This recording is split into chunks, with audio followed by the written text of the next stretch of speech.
गुरु चतुर्विध सिद्ध साधक हम सभी पर काल देवता गुरु महाराज पद कमल शतकोटी शिरोटा प्रणाम निवेदन करुच्ची आसाम कांग्रेस शाश्वत मठुर मठाधीश महाभाग चरण प्रणाम निवेदन करुच्ची आज सभार जे सभापति अच्छा रामकृष्ण दास महाभाग जय गुरु प्रणाम निवेदन करुच्ची ठाकुर दक्षिण भाग में उपस्थित ज्योतिर्मंडली समवेद प्रार्थना निवेदन करुच्ची प्रणाम निवेदन करुच्ची एवं वाम भाग में ठाकुर उपस्थित ओडिशार वरेण्य वरेण्य कवि अर्पिक प्रसन्न पाटपाणी महाभाग आप स्वतंत्र भाव में प्रणाम निवेदन करुच्ची सारस्वत साम्राज्य वरिष्ठ कर्मकर्ता वृंद जो मैंने उपस्थित अच्छा समस्त जुगवत प्रणाम निवेदन एवं सतीर्थ गुरुभ्राता बंद जगत जननी गौर संहिता मातृमंडल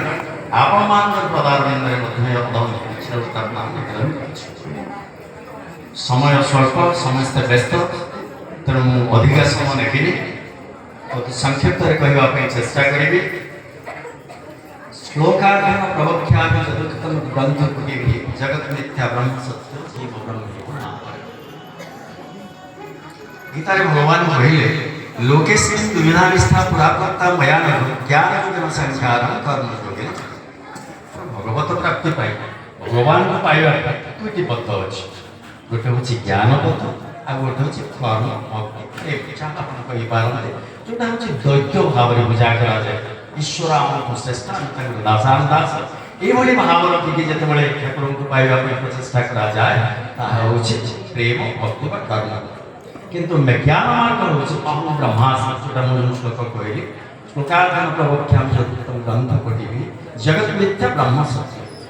जगत हूँ मिथ्या एकमात्र वस्तु ब्रह्म वस्तु सत्य ताको छाड़े आउ कि सत्य क्या जहाँ परिवर्तनशील ताहा केबे हेले सत्य नुहे ये प्रति जिनिस को जब आम लक्ष्य करवा ये जो मंच ये मंच आज अच्छी कल सकाले मंच नथिबो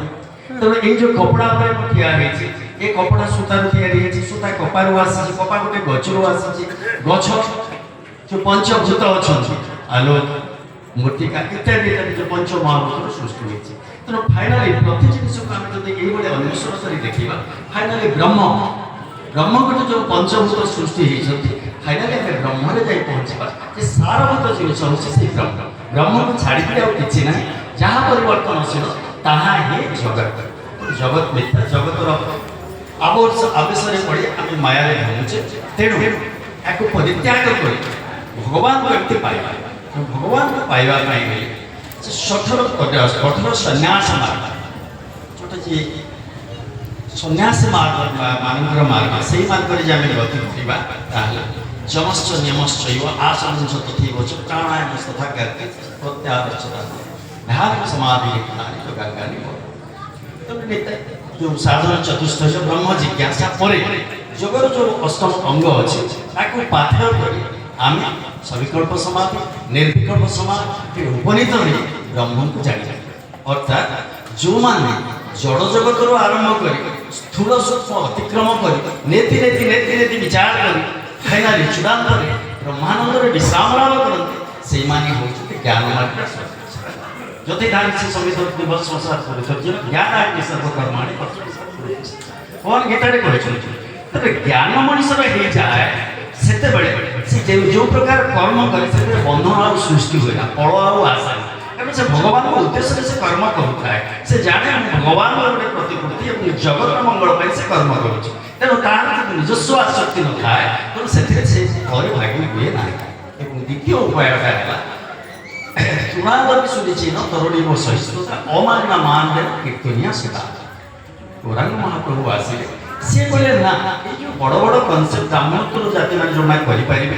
जोटा हूँ अति क्लिष्ट मार्ग जोटा कि योग करने पड़ो प्राणायाम करने पड़ो गृह परित्याग करने पड़े इत्यादि गोटे साधारण मनुष्य संभव तेणु से गोटे मार्ग आम आगे धरी गले प्रेम भक्तिर मार्ग में आम जब भगवत उपासना करवा आम ज्ञान लाभ कर ठाकुर से परिपुष्ट भाषा कहले सत्य लाभ व आत्मदर्शन दुईटी पथ गोटे हूँ ब्रह्मविद गुरुंर सेवा अन्यटे हूँ गोटे हूँ कठोर सन्यास व्रत आ गोटे हूँ ब्रह्मविद गुरुंर सेवा मुझे ही कहे शंकर मत और गौरांग मत अर्थात तुम्हें मैंने प्रेम भक्ति पथर शंकर को ज्ञान लाभ कर तुम्हें मैंने जापर जगतटा हूँ अड़िक एवं ब्रह्मवस्तु ही श्रेष्ठ एवं तुम मार्ग हम भक्तिर मार्ग यही मार्ग में गति कर तुम्हें मैंने से ब्रह्मवस्तु को अनुभव कर ही मुझे कहे शंकर मत और गौरांग मत या निगमान मंत्र दर्शन तेणु ये जो शंकर मत गौरांग पथर ठाकुर गोटे नूतन जिनस कौन कले ना गौरांग पथर राधा कृष्ण को समस्त को उपासना करने पड़े राधा कृष्ण होती समस्त उपासना किंतु ठाकुर कौन कले राधा कृष्ण जगह गुरु को आसन अर्थात गौरांग पथर राधा कृष्ण को उपासना नक जदि जेकोसी संप्रदाय जेकोसी धर्मर लोक जो गुरु को उपासना करते आम ग्रहण कर शंकर मत और गौरांग पथ को से पाथर कर आध्यात्मिक पथर आगे यह हूँ सारमर्म शंकर मत और गौरांग मंत्र तेणु गौरांग मंत्र पथ पर सामान्य रेखापात कर मोर वक्तव्य को सांग रखी गौरांग पथर गौरांग पथर जो मार्ग गुड़िक अच्छे गोटे प्रेम तापर स्नेह तापर मान तापर प्रणय तापर राग तापर अनुराग तापर भाव तापर महाभाव गुण महाभाव अधिकृत महाभाव मदन महाभाव मोहन महाभाव दिव्य मान यहाँ प्रेमर मान तेणु राधा जो भाई भाव कृष्ण को भल पाते गोटे गोटे स्टेज पर गोटे स्टेज पर गोटे स्टेज गोपी मैंने जाऊे ताने आमको से सब मार्गर अनुशीलन कर भाव में गुरु को भल पाइबा पड़ो अर्थात जमी काम कामनार माने कौन गोपीर केवल लालसा ना से किसी पाए आम जो पांचटा भाव अच्छे पंच भाव जो दैत्य साधन जो पंच भाव अच्छे शांत दास्य सख्य बात्सल्य और मधुर ये पांचटा भाव भितर गोटे भक्तर गोटे आकांक्षा था से गोटे जो मन सन्यासी शांत मार्ग अवलंबन कर गोटे सिद्धि अवलंबन सिद्धि पाए से दास्य भाव में से गोटे भल प्रभु पाइबे ये हिसाब से समस्त गोटे किसी ना कि कामना किंतु गोपी भावना तेणु ना काम बंध कृष्ण प्रीति पाई खाली कृष्णर संबंध तेणु गोपीर प्रेमटा पंचभाव ये श्रेष्ठ